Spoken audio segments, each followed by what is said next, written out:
Jared Turner, Tim Barrington, and Emmett Skilton. Now they'll be, these guys will be signing free autographs on the table over there at 1 o'clock. So we're just going to crack this open for a general Q&A. Just put your hand up if you've got a question, and Ben here, the other Ben, will give you the mic. Then once we're done, we'll take a little break, and as I said, at 1 o'clock we're signing. Now, all the guys are here until 2. Tim's got to head back because he's a busy boy doing some scripting. Yeah, he's gone at 2, and the other guys are here until 3. Okay. So who's got a question?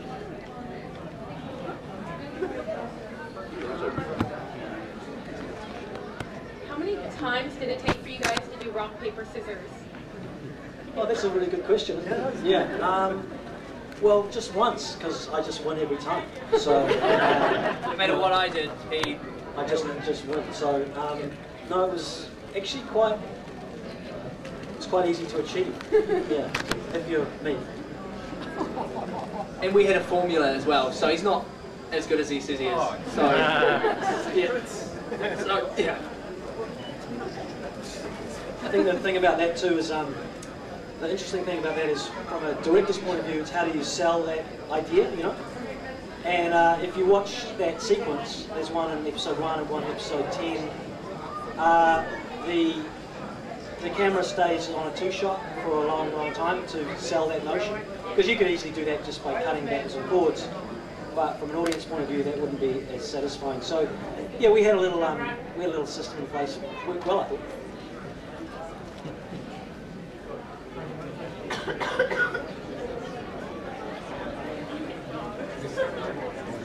Yeah. Anybody want to know anything about being a god in New Zealand? You want to sign up for being a god? You want to find God? So what are you doing about the earthquakes down here? Yeah. It's all your fault. Earthquakes? A number of us were involved in the telethon a little while ago. Oh, right. For the earthquakes. We're not here making big statements to do with the earthquakes, beyond the fact that our hearts are going out to all the Canterbury residents who are suffering, which is really, really important. I mean as gods, not as human beings. Well, we're working on it. Thank you. There's a number of gods down here that as mortals you won't be aware of, but they're among you. And so after this there'll be convergence of gods from the different provinces of New Zealand. A good guild, if you will. And we'll be picking up some Good vibes. Yeah. Can you guys hear all right? Yep. I'll tell you something interesting about that though. I mean, yes, obviously the earthquake is devastating down here, and when it hit here, the earthquake particularly in February, it was so shocking. The Johnsons had just gone to air, I think. Yeah. Or it was about the night before or something. And working in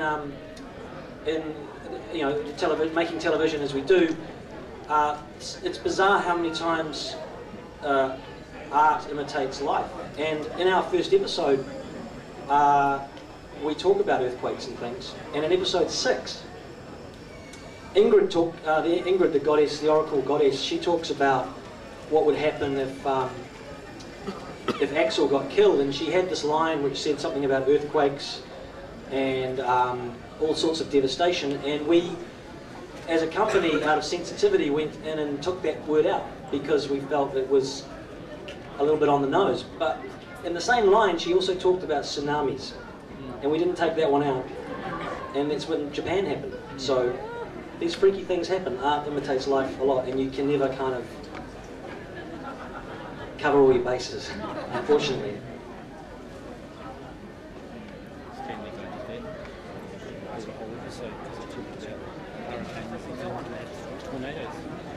Yeah, hi. Do you guys, any of you, have any religious convictions? And if so, does it conflict with like the plot lines a lot of the time? Like personally, do you have any personal convictions with it? If you have religious convictions?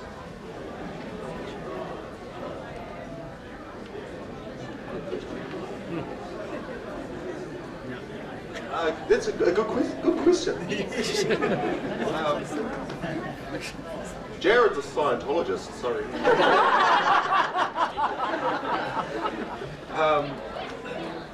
No, personally, I don't know if anybody involved in the cast had any difficulties. That's a question that quite often applies to actors in general, and not only when it's dealing with subject matter to do with religion or the supernatural, but actors sometimes have a tough time with a lot of stuff they have to do when they get roles, and I'm talking about language or nudity or sex scenes or sometimes types of foods and things like that. But on this show, there weren't any, and you know, a lot of people have strong religious beliefs, and that's completely fine, and that does cause conflict sometimes when they work. But with this show, none of us, it did affect any one of us. Then they kept it to themselves. It was just interesting from that viewpoint. You know, we all learned a lot about Norse mythology, and so from a theological standpoint, it was really, really educational.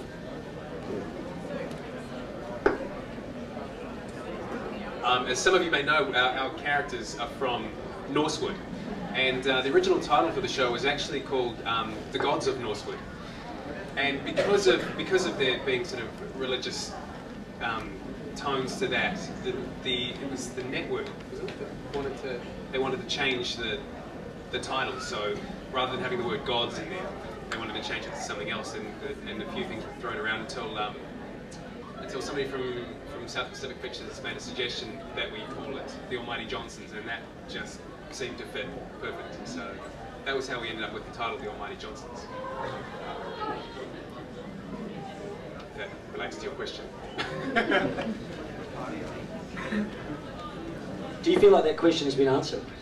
Because we can keep going. I mean, it's an interesting question. I was sort of was just wondering if any of you had, if any of you were religious at all. Like, and, you know, how you dealt with it if you were religious. Have you heard about Scientology? We'll talk.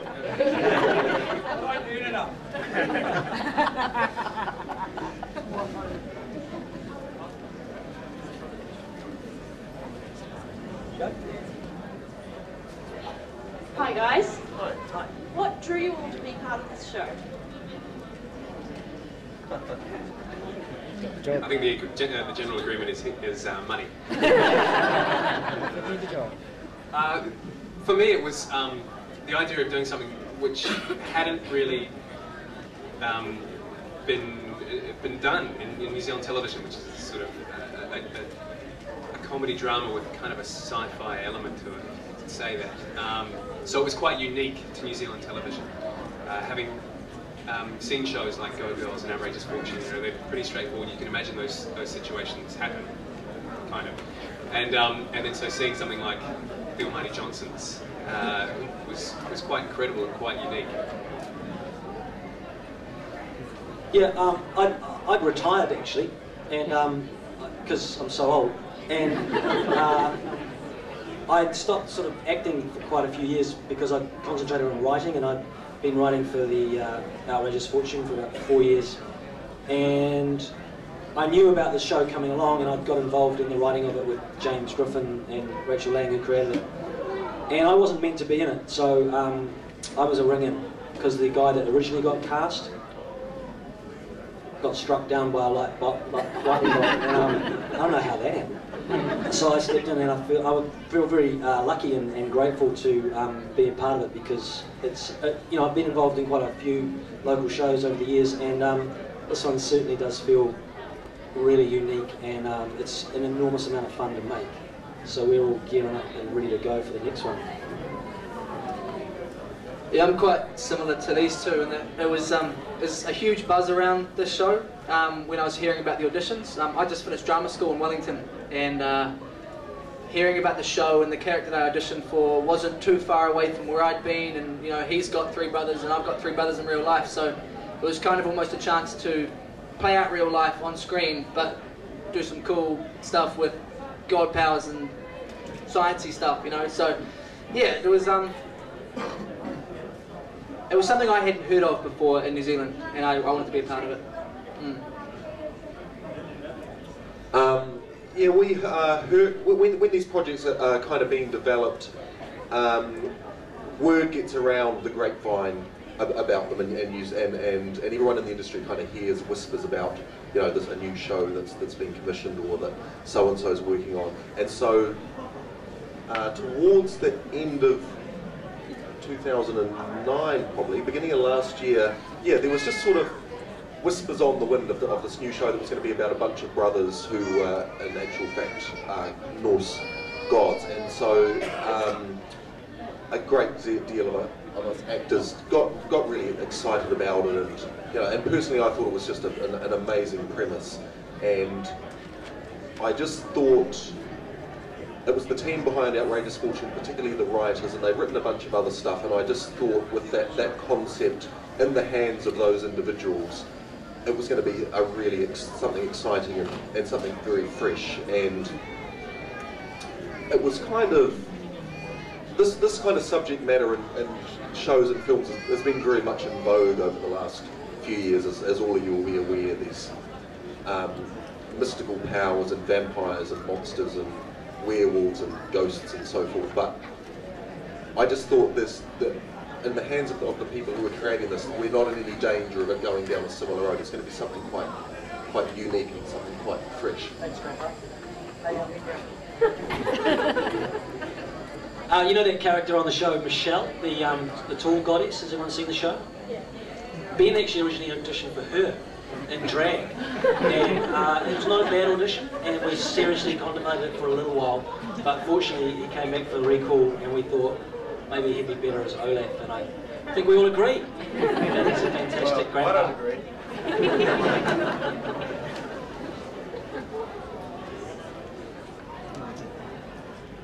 Do any of you guys have like a favourite Norse god, or one that you probably identify with the most? Or is your god you play? Yeah, Odin's alright.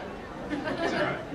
I do quite like Hod, the god that I play, because we've discovered so much more about Norse mythology since doing the show, and obviously everybody knows about Thor, but there are some quite cool and interesting gods in amongst Norse mythology, and so I have to show a bit of favouritism to my god Hod, because he's got some interesting qualities and some unique powers. So, yeah. I think it's interesting. Actors become very possessive about their characters, so you'll probably find that we're all going to say we like our god the best. I'm particularly enthused about Ul because he's actually the coolest. And he gets to do really cool shit. But I'll tell you something interesting about that. Is I have a 10-year-old daughter, and she's not really supposed to watch the show, but she does because all the kids at her school watch it, and it's like, how unfair is that? So she became very interested in Norse mythology, and we got some books out from the library about Norse mythology. And when I was getting the books out from the librarian, she said, "Why are you getting these out? Don't you know all this anyway?" That was weird. But we got home and we started reading about all the gods, and mine wasn't in it. And my daughter was going, "Are you not a real god?" And I was going, "I'm sure I'm here somewhere." So Ul is a kind of mercurial guy. He's very much in the background, but hey, God of games, gotta love it. Yeah, God at board games and God at Cold's quite cool, I guess. We actually got off the plane today, as you guys are probably used to it, but it was quite cold for us guys from Auckland, and it was foggy, and it was semi-raining and all that, and Jared said, "Actually, I kind of prefer weather like this." So, yeah, I'd say he's completely hot through and through. For me, I relate most to Odin because he's pretty awesome, obviously, but I was quite fascinated by Loki before we started the show. Being the god of mischief and, being a kind of cheeky guy, I was quite interested in him. So, yeah, I think the guy on the show did a pretty good job of being Loki. I could have done it quite well as well, but...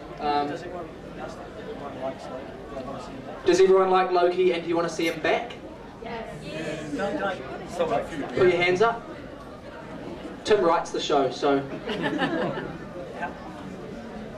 Anybody who doesn't want to see him back? You're outvoted, guys. It's interesting. So yeah, he's a successful character, right? Yeah. Good entertainment value. Yeah. Why wouldn't you want him back? Okay, I'll take note of that. I was going to say Loki too, because he's a trickster and cheeky, and throughout the course of Norse mythology, he's responsible for doing all sorts of mischievous, underhanded, and funny things to the other gods. And yeah, also like these other guys, Boulder, the one that I play, because he's just kind of like a football white lord. Like he just kind of just swans around and doesn't do anything, but yet when he appears every day, he's beautiful and everyone reckons he's amazing. God of light and beauty and health and all these sort of things.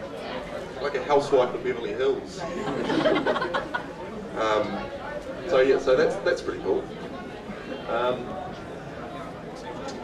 Yeah, next question, if there is one. You guys have been doing this AlmightyJohnsons.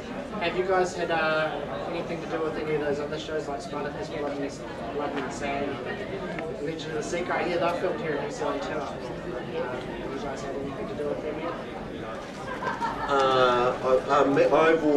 I've auditioned for roles on both and not got them. That's my involvement with those shows. I know I'm not, but I know that Spartacus was actually based on Tim Balm's real life. Do you want to talk about that, Tim? No. No, I haven't been involved in those, but those shows are shot up in Auckland, and they're a big part of the industry up there at the moment. Spartacus is very cool. Do you like it? Yeah. It's got a really cool stylized thing. I think it's all shot inside, so all against green screen. It's got a really interesting look. So, but they have about $10 gazillion to make each episode, and we have $3.50. Including GST.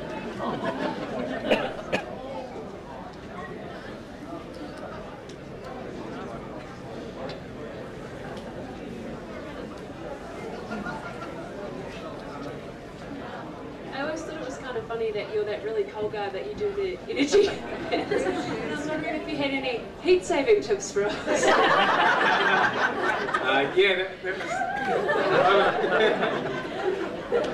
I was cast in AlmightyJohnsons before we started shooting the energy spot,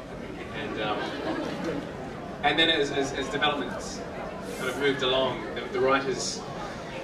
I think there was discussion between the writers and the network as to whether this was a good idea to have the guy from the energy spot as the god of cold. And fortunately they had a sense of humour and they liked the idea. They thought it was quite funny. So in regards to tips for saving to stay warm, rug up. That's all. You look at a guy who learns lines. That's it. Oh yes, but I support the products. 100%. You only have those ads if they paid you money. Yes, we shan't talk about that, Ben. Yeah, but I think it's quite funny. Next question. How pleased were you that the show's been renewed for a second season? Has it been two seasons or 3 seasons been renewed for? We've just been renewed for a second season, and speaking for myself, I'm absolutely thrilled because it's like hanging out with your other family all over again, because we do feel like we are brothers the way we interact and hang out, and filming the show was so much fun. And okay, what? You don't agree with me? You don't? I agree. Oh. Forget the guy at the end. No, but it was a lot of fun, and I'm so looking forward to getting back on set and working with these guys and developing the story further. Yeah, it's been renewed for another season. In New Zealand, the way the system works with New Zealand On Air funding and stuff, nothing ever gets renewed beyond the next one. So we always, no matter what show it is, even Outrageous Fortune, it was always will we do another one, and will we do another one? But I'm really thrilled because, you know, experience says that the hardest thing is to get the second season. Once, you know, there's been lots of shows have one season and they don't quite cross the line for the network or the funding body, and you know, they disappear. But we've pushed past that, and the second season of any show is really exciting because all that setup's done, all the characters are established, and you can just get on with expanding the story and having fun with these people. You don't have to spend a lot of time getting to know them, which is always the first season of anything's kind of job. So yeah, buckle yourselves in because it's going to be a really good ride. I was stoked. So, you got anything to say? Yeah, I was stoked as well because, like I was saying earlier, it was a show that I was really excited about the whole premise. Really enjoyed making it. We had a fantastic time, and you just want it to do well because you want to go back and when you shoot the first series of a show, you're very much finding your feet, and you really don't know. You don't see a lot of it on screen while you're making it, so you're kind of in the dark in a way as to how it's going to turn out. And so we were just kind of at home watching it like all you guys were. And so and as fans ourselves, we want it to keep going, and we want to see the crazy adventures that the writers have cooked up for us. And being that the show is about the supernatural, the possibilities for storylines are really much broader than they are if you've got a show just set in the normal mortal world. Having said that, you're always turning the pages of the script, you know, very wary of what happened to Olaf. Oh, he got run over on the way here. So yeah, moving on. Yeah, but it's exciting. I think we're all really chuffed to be back out there soon, making sport.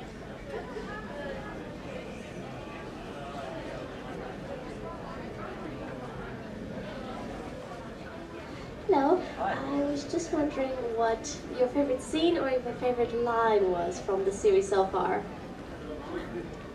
Please.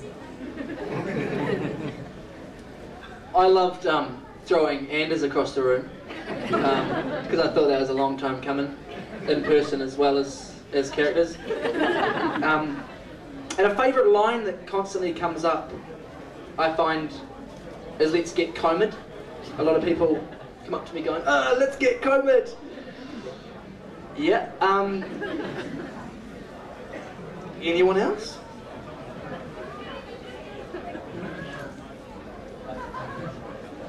I like the scene where I nearly got to punch Anders as well, so there's a theme there. And then I really like the scene where I got to punch Coma Rob for stealing my wife. That felt good. But that's kind of violent, isn't it? So, that's right. No, there's a lot. I mean, there's some great one-liners in it, and they're pretty much on the t-shirts, I think. But, yeah. It's funny how the punching scene seemed to be the most memorable. If any of you saw the scene where I got punched, that was probably the most memorable for me. Yeah. Moving right along.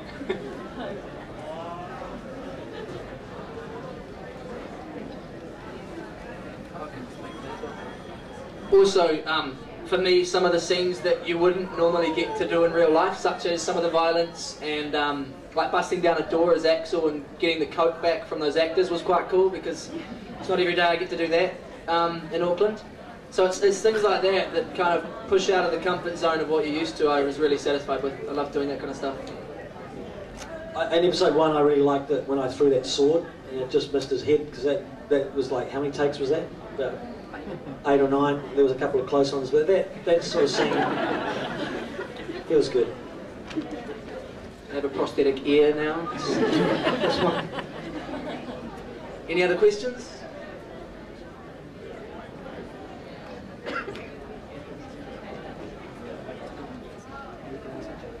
Were you all aware of the plot twist at the end of the season?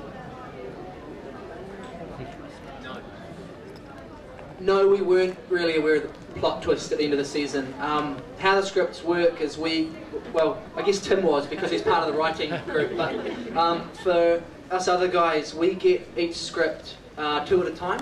So by the time we got the scripts for the 9th and 10th season, that was when we found out where we went. So every 3 weeks we were filming 2 episodes, and we had no idea what was going to happen in the next ones.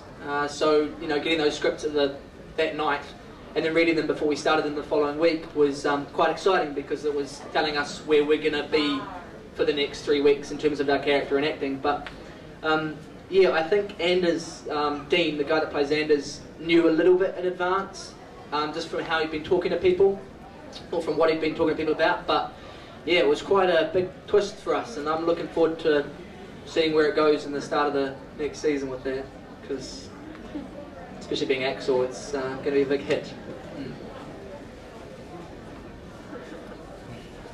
That's the system we kind of run here well, certainly at South Pacific Pictures. It makes this show and Outrageous and Go Girls and Shorten Street.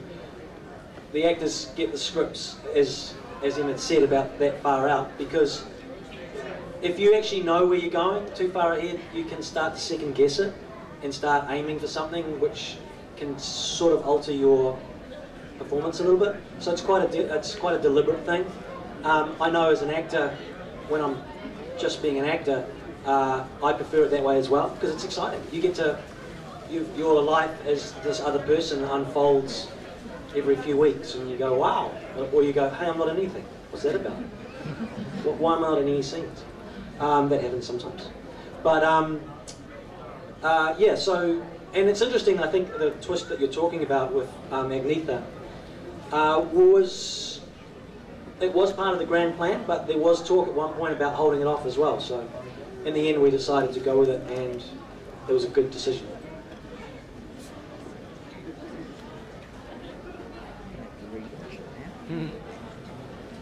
This question's for you, Tim. You mentioned before that you kind of semi-retired from acting. Now that you're back in it again, are you more likely to be open to other projects coming along?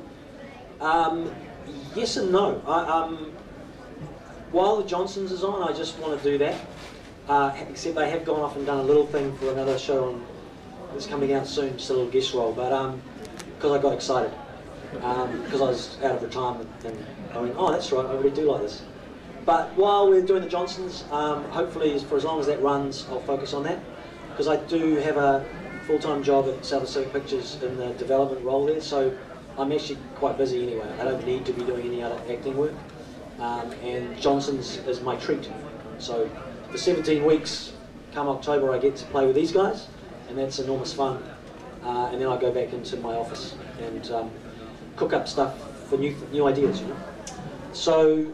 But beyond the Johnsons, hopefully that'll be the season 402 will wrap in 2033. Then I probably really will retire. But yeah, beyond that, who knows? I'll be open. I've enjoyed it a lot. Thank you. There we go. That's behind you, buddy. So, when you guys were growing up, what was your favourite TV show? And was it like something crappy, like a guilty pleasure? Like when I was a kid, I thought Magnum P.I. was the most awesome thing ever, until my dad said, you know he's wearing a wig and he's older than me. Was he? Older than the dad. I don't know. You love Magnum P.I. I do. Magnum was awesome. For me, I grew up in that iconic age of the 80s with Knight Rider and the Hulk and Chips, even Alf. I kind of like Alf. So yeah, you guys like Alf? Yeah. Oh, good. But for me, I think probably my favourite TV show was Knight Rider. I remember going to Expo 88 in Australia and getting to sit in Knight Rider and asking him some stupid question, I can't remember what it was, and asking Kit the question, and he ended up taking the piss out of me. So I think from then on, my infatuation with Knight Rider kind of finished. But yeah, those are the kind of TV shows that I liked, and it's cool to be part of a TV show that reminds me of that. You know, it has these cool elements to it, something different and unique. When I was a child, television hadn't been invented. So we had one channel actually. I'm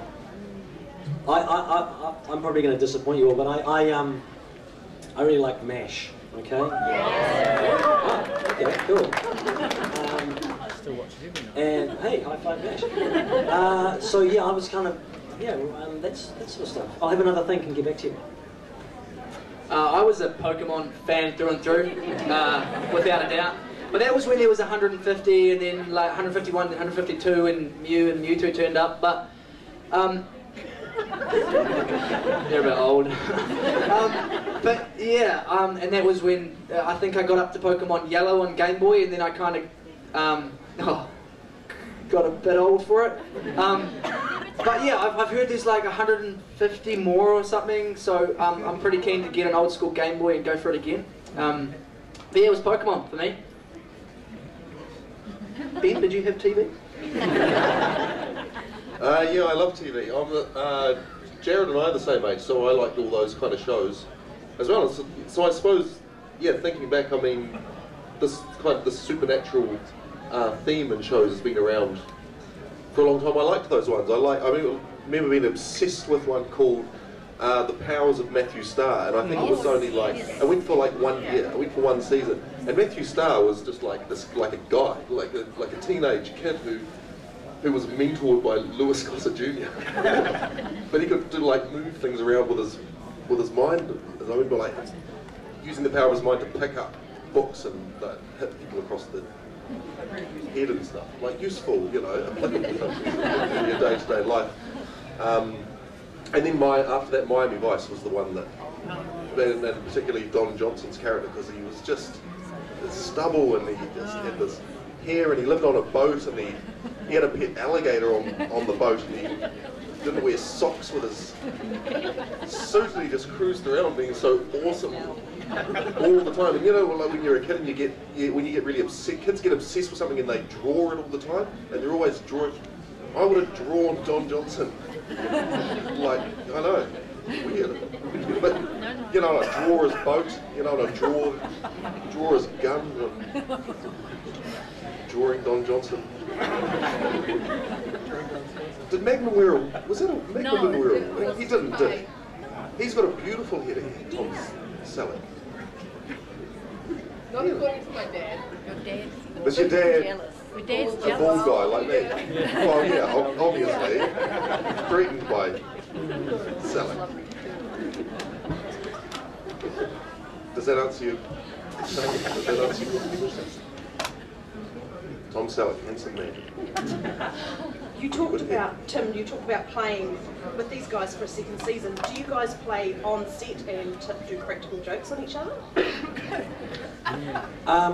Ben does. He's shocking. I'm usually running down the stairs to my other job, funnily enough, so I'll pass that on to... Yes, to answer your question, yeah, we do play jokes on each other. However, we're also scared of Tim that we don't even bother playing any jokes on Tim. Nobody wants to face the wrath of Tim.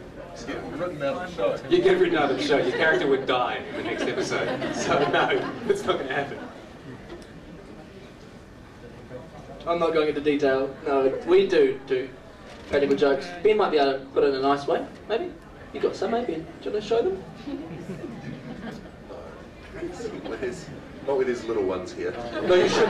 It's kind of it's good. It's fun to do, and you kind of it's frowned upon a little bit because it wastes time. But then it can waste time. But then at the same time, it can get really repetitive doing like a particular take again and again and again, and you can feel it amongst yourselves when it just starts to get a bit. And literally for reasons nothing to do with the performance, but there's something wrong with the light or the shot just looks funny or whatever. So you keep going again and again. So in order to give the impression that the characters are saying these lines for the first time, you do try and be funny with one another to keep that other person on their toes a little bit. But yes, you've got to be professional. The crew don't find it funny. Emma. One over here, buddy.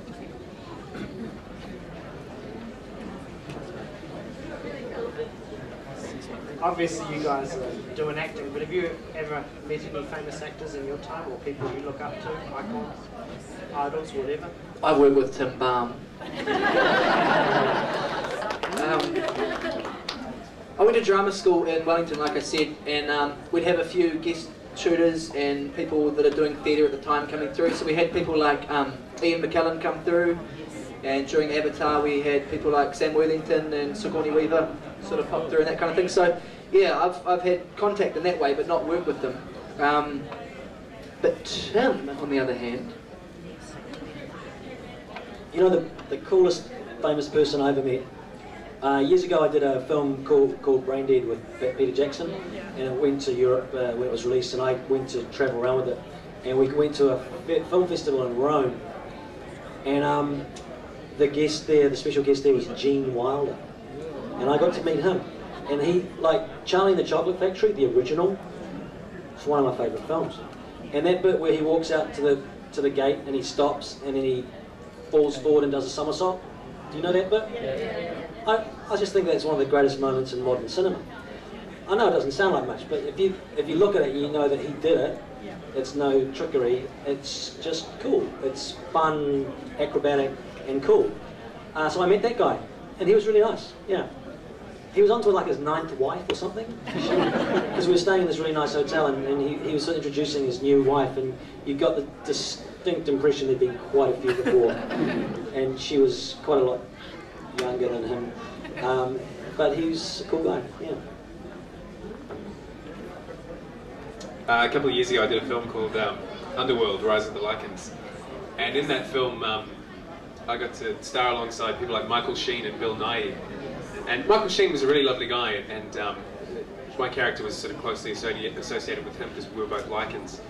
And but the coolest guy on set was without a doubt Bill Nighy. And every morning when we'd go to our trailers, and you'd walk past Bill's trailer, and he'd have, this is at 5 o'clock in the morning, he'd have Led Zeppelin or Cream or whatever band blasting in his trailer. And you always knew when he was on set. So that was the coolest person I met.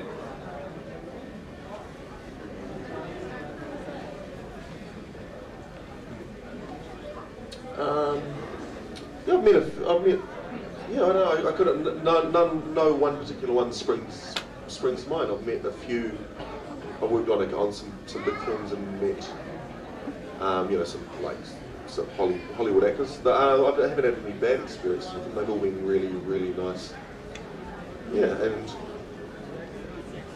I've met Prince Harry. I've met Prince Harry.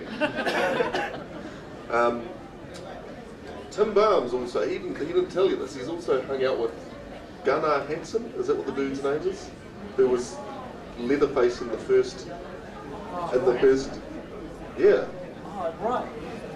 No, the guy who got me Texas Chainsaw Massacre. Yeah, that's his name, eh? His name Gunnar Hansen. No, he's a Polish dude.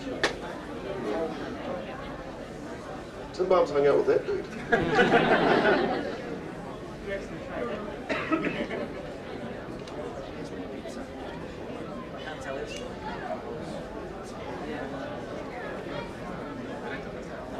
Are there any scenes that you find really awkward to shoot?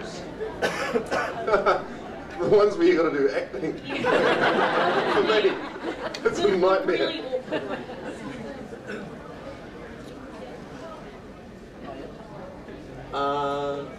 ones. Not awkward. I mean, I guess that people assume that, you know, the ones that involve kind of, you know, kissing and sex and things like that. Sometimes. In the second episode, I run out of the bedroom. I won't go into detail, and I'm naked, and I run into my 3 brothers and my grandpa. That was the first scene I filmed in the whole thing, and it was the first time I'd acted with these boys and been on set with these boys. So in terms of an awkward scene and an awkward introduction, that was it. And then the second and the third day, I was naked in a forest with the same people. So it was freezing. It was July now. Actually, in about 3 days, it was a year ago. But yeah, I found that they very quickly eased up the difficulty of those kind of scenes, being in that state in front of a crew and in front of other actors, because you get very comfortable, and the crew had been doing Outrageous Fortune for 6 seasons, so they'd seen everything. But yeah. Tim? No. Yeah, no, I mean, I think if you really wanted an actory answer to that, the only scenes that are really awkward are scenes that don't quite work for some reason, if they're not that well written. Which, in the Johnsons' case, I'm not talking about myself, but we have, you know, 2 of the best TV writers in New Zealand, James Griffin and Rachel Lang, in charge, so we don't have that problem very often. But I have worked in things that haven't been so well written, and that's when you feel like you're pushing a certain substance uphill a bit, and it's awkward. Yeah, I agree with Tim. I don't really find any scenes in particular awkward. I mean, I've done it all before. I got my kid off from Go Girls, so it was no issue doing it this time in the AlmightyJohnsons. But yeah, nothing was really awkward for me in this show. Any other questions?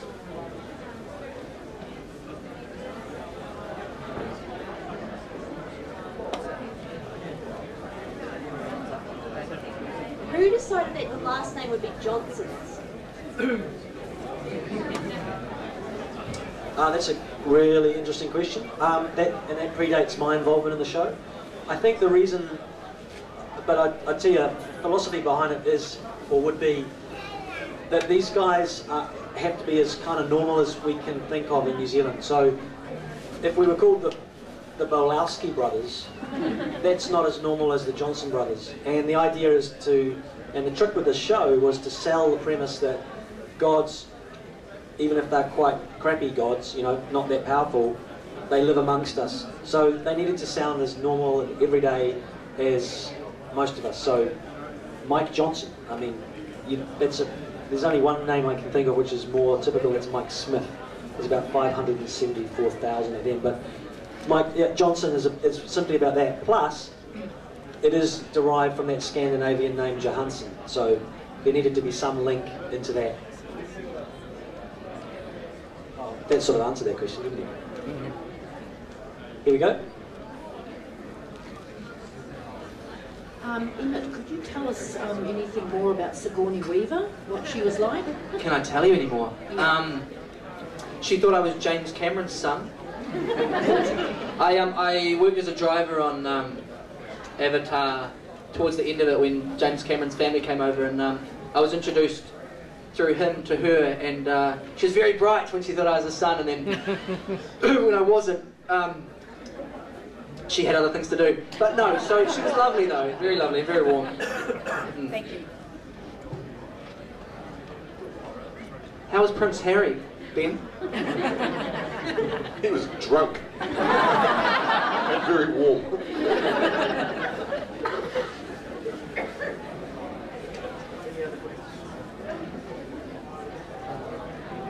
You guys mentioned that you watch the AlmightyJohnsons. What else do you watch that's on TV like at the moment that you enjoy particularly?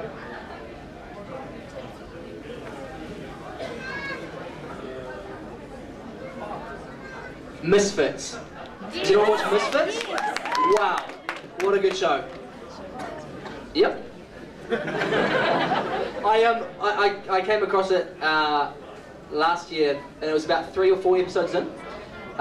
So I actually missed the first few and ended up getting it on DVD to watch it. But it's actually an incredible show, and there's a few parallels between our show and it, so I found it quite relieving to see that other people in the world are doing a similar grounded kind of sci-fi thing that's not too out there. So yeah, and that's what drew me to that show. Plus the main character's hilarious. Like in our show.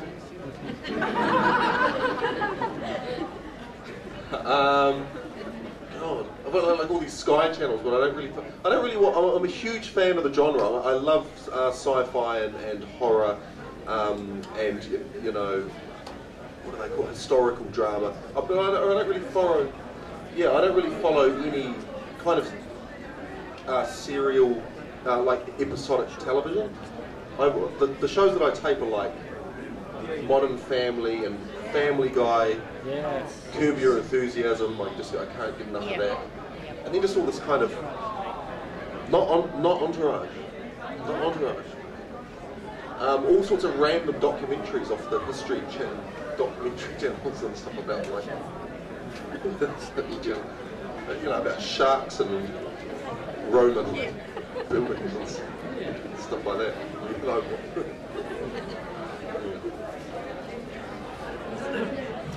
I'm a massive fan of Californication. That one, that's the sort of my appointment viewing when it's on. I have to admit, tend to watch things, strip watch them in DVD later because I never seem to have enough time, unfortunately, but that's how I quite like to watch great TV shows. And there's quite a few on my shelf of shame, which I haven't watched yet, sort of waiting at home. So I can't even tell you what they are because I can't remember. But yeah, Californication, I think that's great television. What I'm in the middle of watching at the moment, some of you may have heard of, called Game of Thrones. Yes. So that's I won't tell you how I'm watching that, but yeah, it's awesome, and so it's quite cool.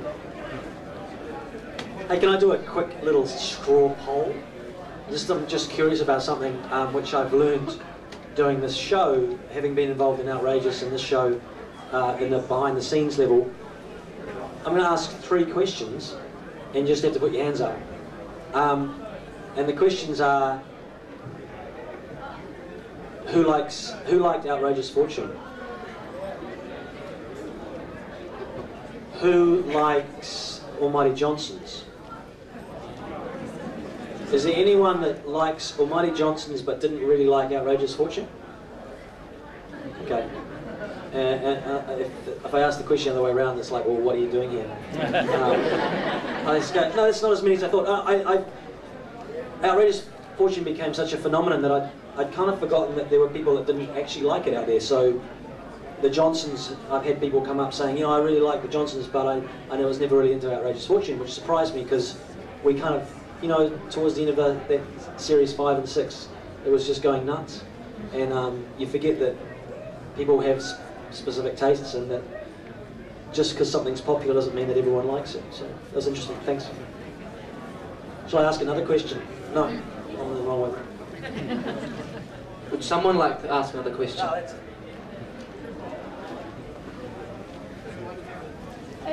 Is Thor as scary as he looks? Is Thor as scary as he looks? The character that played Thor...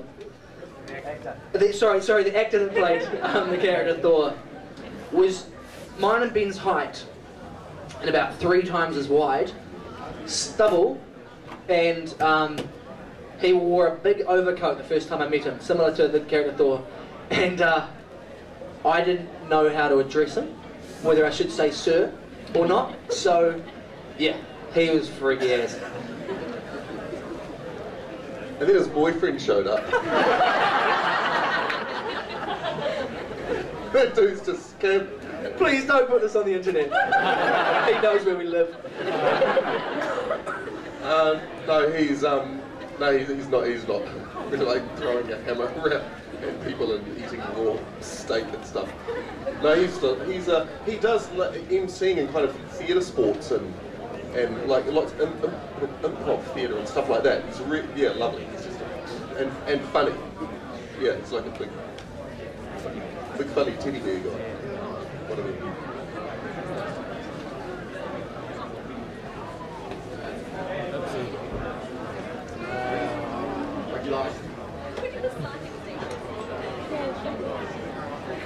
I was just wondering if you guys have a set way of learning your lines, or do you have different ways, or is it cool, or is it really hard work?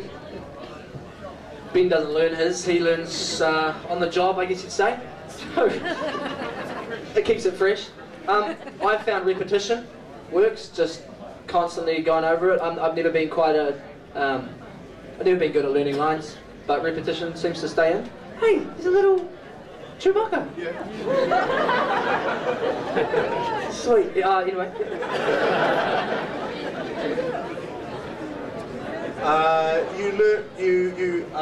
Like it's been discussed earlier, you get the scripts in a few weeks in advance, so you have them for a while. Personally, I kind of work hard on committing to memory the ideas in each scene and the intentions behind what my character's doing, what the scenes are about. And then the lines just kind of, you'll never like learn a script. You'll never have to sit there and learn the entire script, you know, because with the shooting schedule, it's broken up into little parts over a couple of weeks. So some days you'll go in and just shoot a scene, other days you'll go in and you have to shoot 7 or 8 or 9 scenes. So the lines just kind of come, for me personally, once I've kind of made my decisions about the ideas of what my character's doing, then the lines really just sit on top of that. I'm a little bit like Ben actually. The problem with this system though is that if you learn the ideas and not the specifics, you end up paraphrasing, and you say a line that's very like the line you meant to say, and writers hate that. And so the irony is, if I do that as a writer, I'm like doing something in my own nest. And the head writers, they really don't like it. A line is a line for a very, very specific reason every time. And a slight change might not seem like much to you in the time, but it actually can change a whole lot of things. So I'm going to just try harder to be really, really, really good at learning lines next season. I mean, you always have to get the line right in the end, but it's one thing to get the intention right, and it's another thing to get both the intention and the music of the line right. So, yeah, just got to stay up later. Yeah, what Tim said really. On top of that, I tend to, when I get the script, I'll go through it, mark out what scenes I'm in, and then try to find the storyline for my the thread for my character, and it's usually a few days before we shoot that scene that I'll learn the line, so they have time to sink in, as well as ideas to form around the line. The trick is, if you learn the lines the night before, you never learn them. It's just a thing. People do it, but they're never really learned. You have to start the process back a few days for them to truly go in. I don't really know anyone that honestly would learn them the night before and be completely perfect. I always like the old, I'm sorry, I'm a big geek. I always like the old Doctor Who story of John Pertwee, who used to leave sheets of paper on the console, so that whenever instead of learning his lines, he would sort of just wander up and go, yes, just read them from strategically placed pieces of paper around the set. We're finishing up, and these guys are going to be signing over there. We're doing free autographs. Tim's here until 2, and the other guys are here until 3. We're going to set up here for our pizza eating contest and chocolate, and then we've got some monster wrestling, and then some ice cream eating, and then cosplay, and then pillow fights and other stuff. When we managed to get the venue and get set up for Christchurch, we just put out a general call to any celebrities could come to Christchurch would be nice, and we sent stuff to the Spartacus set, and we sent stuff to all around. And South Pacific they were great. They just came back and said, yes, we can do some stuff, and you know, it was great to get. I mean, the only thing I didn't like about the first season of the Almighty Johnsons was that it finished. I was like, that's the end of it, where's the rest? So I'm looking forward to seeing more, and it was it's a great show, and I'm glad you guys are all here. We're going to have a huge round of applause. Now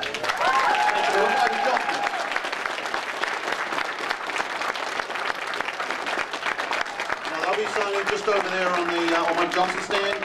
Feel free to buy a shirt or some boxes or nothing, and you get a free autograph either way. Okay? Thank you guys.